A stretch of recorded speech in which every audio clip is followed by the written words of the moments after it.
একটা জিনিস কোভিডের সময় দেখেছি, আমাদের ভারতবর্ষের যে সমাজ ব্যবস্থা, এই সমাজ ব্যবস্থা দুর্যোগে বা এই ধরনের মহামারীর সময়ও যেভাবে একে অপরের পাশে দাঁড়ায়, আমার মনে হয় বিশ্বের প্রত্যেক দেশের কাছে এটা শিক্ষণীয়।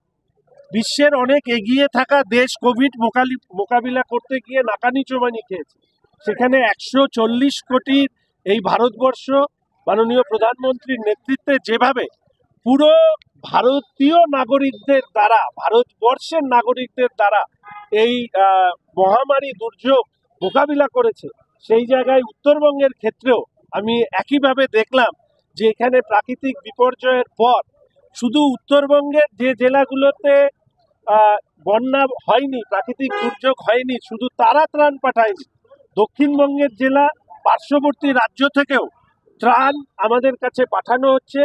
এমন কোনো অংশে ত্রাণের সমস্যা রয়েছে, এরকম অংশের মানুষ যদি আমাদেরকে সরাসরি যোগাযোগ করেন, সাংবাদিক বন্ধুদেরকেও অনুরোধ করব, কোনো জায়গা যদি এরকম থাকে নিশ্চিতভাবে আমরা সেখানে ত্রাণ করছি। ফলে নাগরাকাটার স্থানীয় নেতৃত্ব মনে করেছে এখানেই আমাদের যারা বামুনডাঙ্গা টুঙ্গার যারা পঞ্চায়েত সদস্য, তারা ওখানে গিয়ে ত্রাণ বিতরণ করবে এবং এই নিয়ে কোনো ইগোইস্টিক মনোভাব নয়, অর্থাৎ ত্রাণ যাতে পৌঁছায় সেটাই হচ্ছে মূল লক্ষ্য।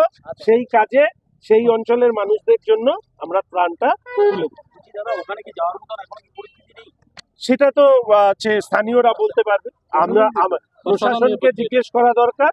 এবং আমি শুনলাম সকালবেলা সাংবাদিক বন্ধুদের কাছে সেখানেও নাকি কোনো স্বেচ্ছাসেবী সংস্থার সাথে সেখানেও ঝামেলা হচ্ছিল।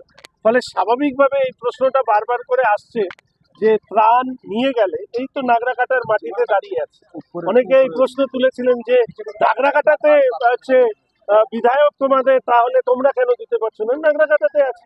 প্রশ্নটা হচ্ছে যে কিছু এলাকা দুষ্কৃতীদের মুক্তাঞ্চল করে রাখা হয়েছে এবং সেখানে নানা ধরনের এই সমস্যা তৈরি করে মানুষ যাতে ত্রাণ না দিতে পারে তারই প্রচেষ্টা নেওয়া হয়েছিল, কিন্তু সেই প্রচেষ্টা সফল।